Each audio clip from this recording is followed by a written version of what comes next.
बाप रे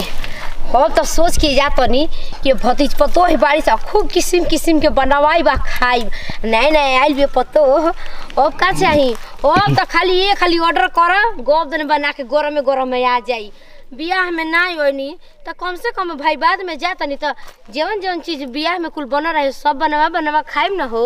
हाँ कुल एक दिन का छोटिया गोल लगा तनी फुआ खुश रहा बकरिया ने खेल बड़ी। अरे आइने चरा परेशान कर देत बानी से फुआ हमरा के देख ले को भागल बिया उधार गई इधर चरतिया। तू तो पागल बड़ी रे नहीं भौजी आइल बड़ी इना के खूब बटन लेके आइल होई नहर से भूका मार मिसब आवेला गोड़ हाथ तो तू तो पागल है ना बड़ू गोड़े मिसवा में राजा बकरियन के चराई हां ए छोटिया तोर माई खिसियल बड़ी ना बियाह में नहीं तो खिसिया ना लुता जा घरवा पहले छोड़ जा दे कोनो बात नहीं के वैसे में बड़की कनिया हमार मजबूरी समझे ले भल तोर माई समझे चाहे ना समझे आई छोटकी क्वेश्चन भी रही खाना ना आप तो बनाते हो स्टार्ट मतलब यहां तारा के फुआ बता दी ना घर ना जी फुआ जाई छोटिया सुन ना तारा से तो फुआ देखा आइलो ना शादी में ना तबे गसार नहीं हां और अड़ुआ खसुए बन रे। हां हवे उहे त हमरा के डह लगा देखत लो काहे कहती हमरा के भैया कहले रहना कि बुचिया तोरा के ओके हम तोरा के दे त हम लेम ना का चल बकरी चरा तू जो आ जाता नहीं आता नहीं बाप रे बा का हो कनिया भौजी हो अरे बाप रे बाप फुआ जी आगे निका खुश रहा बिना गोड़े लगले तू भगवान तहर जीव जंगर बनौले रहस कि जो हाली आई जो हाली हमरा के फुआ जी बियाह में काहे ना इंडी जी का करबू हो अरे पानी ले आतरी गोड़ा धोई फुआ जी के हो जान जो कर लाल का यहाँ पड़ गए रहे अब ना उठी जाओ ना बैठी जाओ अब मोर दे सुख शांति ना रही तो पतो ये रही जा ना पतो ही ना जाइए तो करे हो बताओ ना वो तो बार ससुर के लगे तू तो हमार मजबूरी समझ में भौजी कहां गई भौजी पानी पी लड़की कनिया आहा है नौ के जानी बोला हो बाप रे यार सदा सुहागिन रहा हो दूधे नहा पुते फल हो कनिया खुश रहा हमर बाछे कनिया पकड़ी छने बड़ा सुघर बाड़ू हो जाय दी बिना मुंह दिखाई दे हले रवा देख ले ले में संपा पड़ी आधा किलो इनकर मुंह दिखाई देवे खातिर आ हे फुआ जी चले जा ना देखो इने 20 को धइले हो चल जा के घरे कने खा दे दे 20 रुपया जा कन्या अब भौजी नहीं खिलौ को पकड़िया जा लेके जा छनवा ले आई ना अभी हो पूछे वाली बात बिया कन्या लियो जा भूख लागल बा लियो ले आवा कन्या तनी मिर्चवा दे दी फुआ जी के ठीक बा दीदी जी आ टमाटर चटनी पिसले बो ना ठीक बा लेके आवा जितना बियाह में आइटम बना रहल सब हमरा के बना क दिया कन्या खियोई हन आ हमरा के मुर्गो बना के खियावे के बा। अरे फुआ जी अब रउआ के कहे के अब न खियल हो त अपन बकरा खइबे न कर काहे ना एकदम खाइबे एकदम छोटिए भेटाई रहे रास्ता में। अच्छा हां पूछी जी बकरी चरावे गोइल भी अरे बकरी चरावे नहीं की गइलू बकरी न चरावे ले तेरे बांधरा नहीं तो गइल हम ले आवे खातिर जान हमर तो पहले बकरी चरावे के सुन ना हां का खा के गैस बना देले बा भूखन मंगा मन सर चल उठी सर दे दे बेका दे चल चले ओ जी के हवा बहाता झुरू सम पापड़ भी देखिए फूटे जा। अरे बात जी लेके आई रहोगे तब बढ़ी का है 300 रुपया किलो के होता था अभी हम ना आई तो ये तो फर्ज बनता ना चलो पकौड़ी खाई गरम में गरम। ए बजी पकौड़ी कैसन बनल रहला आ ठीक है रह कने बाकी होता ना चटका ना रहल हवे जनलू ज्यादा छोड़ साजी खाने बेरा तनी कुछ बढ़िया बना है तनी तीते घर मन तीते एथु हो जा धर कने धर पापड़ देले रहना पापड़ के पैसा देले रहना तार फूफा अंदर कोना ले ली हम विटामिन चीज कुछ होता तो ए जा खातिर ले रहनी तो अपन ही खाए लगनी है ना ओजा खातिर ले रहनी तू आज नहा खातिर सड़िए निकालत रही न तब देखो तन तो वही में बासन तारा कितना कदा इनका मने नहीं के बते दादा दी अनि मन सा दबा हो बुझाता के तोहर दूध कट्टू हो का हो बोजी दब ठीक से नहीं के दबाओ बढ़िया से दबाओ वो अच्छा मन लगा के खाना बनावे लू हां बोजी बिना मन के कोई कोनो काम करे वो ऐसे पकौड़िया चटक ना बना रहे जानता रू गट्टा में ना एथु को के बनावे के चाहिए देही में डोर को के बनावे के चाहिए तब कोनो एथु होखेला एकोन यही में से अब कुछ खाए ना एथु है ना अब ये कोनो खाइ का वो नहीं कि मन कहत मनी इहो मीठ लागी तो लागे बाकी बाद में तीतावे लागेला ना अरे अबे काहे दादा सुना ना जा ना हो छोड़ा गोड़ छोड़ा जावे तू कर भाई तनी कुछ चीज बना के लेके आवा जा जाए कदम दे तो भूख नहीं कदम से नहीं पेट बता हम तार से इतना मन हो जाता है कि जहर लेके दे तार के इहे कह हो नया कन्या आइल में तो बहुत फायदा बाटे जीवन कहते जीवन छोड़ देने आ जाता बाप रे बाप राती में बना के दिल रहे से हेता ना खाए खातिर पानी की आज का खाई बाजे तो मंगर हटे। अच्छा तू लोग ना बनाओ तो कबूजा मंगर हम थोड़े ना बनावे नी मंगर आज मुर्गा बना दा तबे काले ना खसी खैनी अंडा खैनी दोनों चीज। अच्छा ये बतावा कनिया माला के नैहर में का बाटे हो ना वो तो बटन ओइनी भर पेट खैनी गइनी तो 5 गो साड़ी दिहल जई है ना बाटे आ सुना जा ऐसा हूँ बियाह शादी में 5 गो बेटिन के साड़ी होखेला तो 5 गो ही आ 5 गो अपनी मुँह देबू जाना 10 गो। अच्छा ठीक बा गर्जीमन से बात करब ई सब के बारे में। अब हम का हमारा से बजट बानी तो हम ई सब के नहीं कैसे तू कहत रहो कि गर्जीवन से हम तोहरे के सब कुछ जाने नी और सम पपड़ी लिए रहनी तोहरे मुँह देख के लिए रहनी जान जा कहाँ से तुम्हें मजबूरी समझे लो। चलिए ठीक बा बोनी मंगाइए दिरवा के आधा किलो में हो जी कि पाव भर में हो जी। हाँ ये दादा पा भर तो हम एक खाली में खानी तो आधा किलो मंगा दे ना 1 किलो मंगा दो कने अब पहले खा जाए हमने ना खाए के मंगा रहा प्लीज 1 किलो भुजाला तपा आधा किलो खाने ठीक है बेटे हम लोग 1 किलो मंगा देता लिया और कुछ चाहिए लिया था कनिया छोटका के बियाह में तारा के 1 महीना पहले ही बुलाई और कुछ चाहिए अरे कुछ का चाहिए तू माने तो हम ला जाने हम कुछ को नहीं तू तो लिया वो हम खाइम ना ठीक है बेटे अब हम का तो चूड़ा भुजल बले आई लिया वो ले आओ जानी दादा बाप रे बाप लगले में चिवड़ा भूज के आवता लगले में पकौड़ी बना के आवता लगले में हलवा बाप रे मुर्गा मछली अंडा 3-4 आइटम बनता टे बाप रे हम त खा के कोरी जी जुड़ा जाता टे आहा खूब खाए में खींच खींच के खाए में हड्डी कुरुर कुरुर बाजी आ जब यानी के कान में जाए तो कहीं से ओह ओ फुआ खात ना बड़ी बॉडी पीस बाप रे मौकता अभी ले कहीं से ना अभी इनके लेके आवे में देर बता हमें पहुंच जाता नहीं आहा। नमस्कार प्रणाम हम निकिरण सिंह हमने का अपन टीम में हमने के पारिवारिक वीडियो अच्छा लगता है दिल से लाइक कर शेयर कर कमेंट कर वैसे कुछ दीदी अगले बाय बाय। बाप रे बाप आम के लकड़ी पहिले गाँव में बाप रे बाप छठ में आदमी के मुहाल हो जाते रहे आजकल आम के लकड़ी पर खाना बनता राजे ना बा जी का वो दीदी जी का पूछू ना कहानी कि पहले आम के लकड़ी खाती छोट को छठिया में गौवा पे हमनी के एकदम पिफिरिया होके घूमत रही जा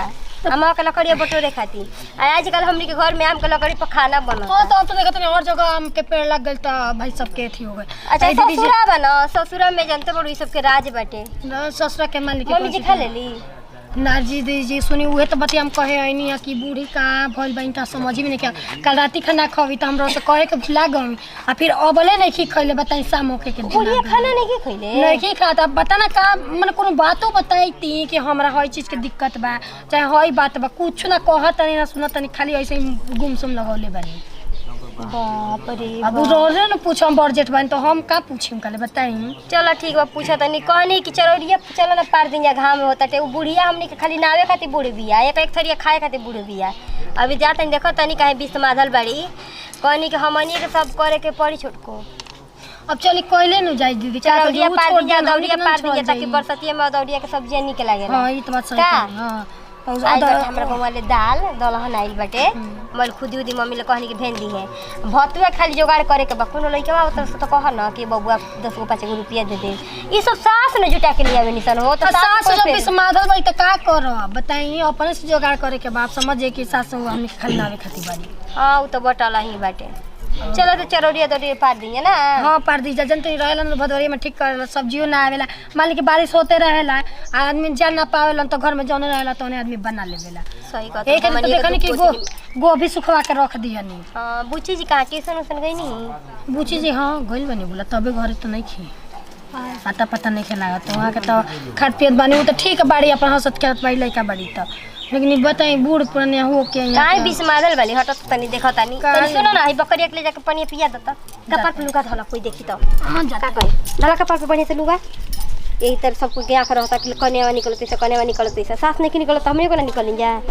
इचको हमर दर्द नहीं से समझा तरी से कि बुढ़िया पर का बीता ताटे हैं भर मांग सेनु दर कच लिहला से या बिंदी साट लिहला से थोड़े ना एतु पूरा हो जाला हैं। लेकिन हम खुल के कहत नहीं कि आई समझत नहीं कि स बतावा मेहरारू का दर्द मेहरारू के ना समझे के चाहिए हो हैं। ई का समझिए स ई तो जानते बड़ी सा कि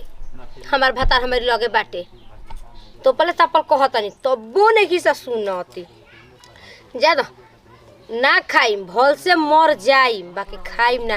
अजय मम्मी जी काहे मुंह नाक टेढ़ करतनी जी? यही तो महिला आदमी काम धाम करत रहत ना, ओइ में मुंह नाक टेढ़ करतनी नहीं करतनी। सुनत है बतिया जी कानवा ओनिए ना बाटे कि कहीं गोइल बाई जैसे काहे नहीं खाना खात रहुआ? हमार मन खाई जाए ना खाई तो कौन बात भइल बाटे? छोटकी कुछ बोलती है तू सकारा ना बतिया कौन चीज हम सकारी सकार सकरबू तब न कौन चीज सकारी खाली आई तो मुंह फुला के घर में घुस गइल बानी। अपन मन सोचे के चाही का सोची हां हमरे के दिन त मरद संग रहतन जा ई बुढ़िया आज को बरी से बर्दाश्त कइले काहे मरते दिन भर करले रहत न सब गइल तब न सब बाहर आय ओहनी के टेंशन बन कि जल्दी कमाई या बेटी के बियाह करी बहिन के कि टेंशन खत्म हो को काहे बाबू तक मने हम का कइले रही कि हम आज ओकर साजा हमरा के मिलत ताटे हां दादा का कइले बनी जे रोवा के जी हमनी के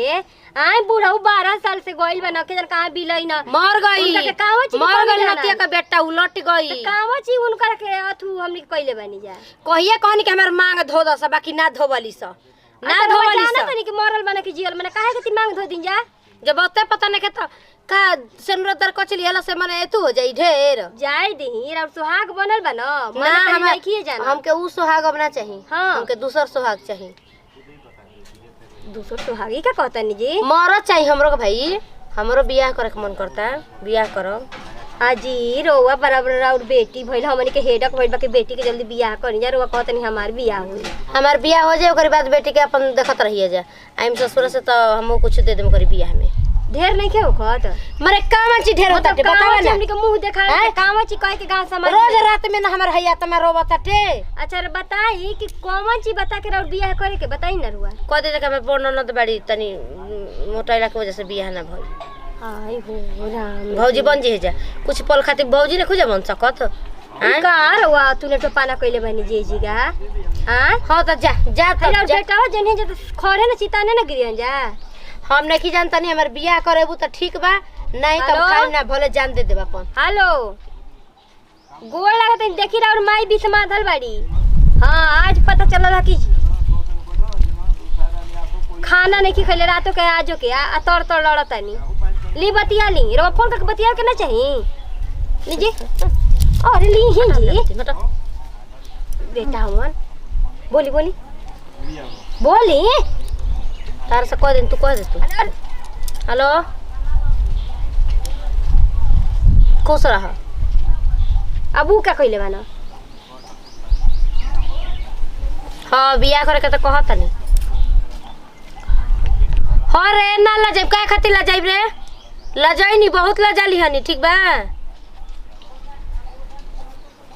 रोम तबे मर दुख जन बस तन के बताओ ना तू कहां कहत जी हेडक ले लेना जी बाहर में 2 रुपया कमाई गइल बना जा नीक लागत है जी सबके रोता दी बताऊ तू बताओ ना हां जहां से मन करता हंसा लइका खोजस तो हनी का भाड़ में जास परिवार वाला हो गला सब तोरी के कौन टेंशन बाटे। अरे को बेटी के कम से कम कुंवार बेटी का मुहावा देखी जी ले जाता रे तो कोता न के ला जाता नहीं जा जाता तो जो ल जो कनी एगो बेटी राउर बराबर भइल रहुआ ओकर ध्यान देखी आए आदमी बेटा बेटी के खुशी देख के खुश रहे ना हम बियाह क द जो बियाह क दिया जा ध्यान का देबे के लेकिन पहले राउर होई हां हमारे होई पहले अन्ना होई अन्ना फंसा दियानी फांसी लगा के मर गईनी त कहे जाके बुढ़िया का कहत रहे ना बियाह कर बुझे त खया जा राज रजिए जा लेके हम चल जे अपन जान त्याग दे निक कहतानी नहीं सब ठीक बाटे हां बहुत देख लेनी बहुत छिपौले रहनी है बात बहुत छिपौले रहनी हमें आज हम लइकनो से खुल के कह देनी हनियो से खुल के कह देनी अब अभी हनी के ऊपर बा बियाह करे से त ठीक बा एबरा देखो तनी सांझ ले लइका के बात ना चलल बियाह का हमर ना कुछ एतु भई ई बाते पर फसरी लगाई या तनी माइले फोन करके कहे का करी बुढ़िया तो ऐसा विसमाधल भी जैसे बुझाता कि मौत होत पड़ गल बा घर में। हे भगवान ऐसा सात घर मुदैयो के सासु मत मिले। बतावा हो जेकर सयान सुबह तो बेटी घर में पड़ल बे उ अपना बियाह के झखता है बुद्धि कर नहीं खे एकदम पता ना काहे करी मन में चलता है। चले माई ले कही फंसा वसा दी तो झूठो एगो के जीवन भर झेली। हाँ हेलो माई गोड़ लगी नी का ठीक बा हो बच्चे जानत नहीं खू हर घर में एक एगो नागिन रहेला सन जैसे कि हमारे घर में बुढ़िया बिया सुना छोड़ा एक बात तो सोच के एकदम कपा टनटनाते नहीं खे कहते नी मैं कि तनी कहीं एगो लड़का देख के बतावा ना। हाँ लड़का तनी उम्मीदवार है अब मान लो कि जैसन खोज के न पड़ी जैसा आदि बहुत हाँ तनी उम्मीदवार है कुछ नहीं हो कही तो चली कोनो दिक्कत नहीं है।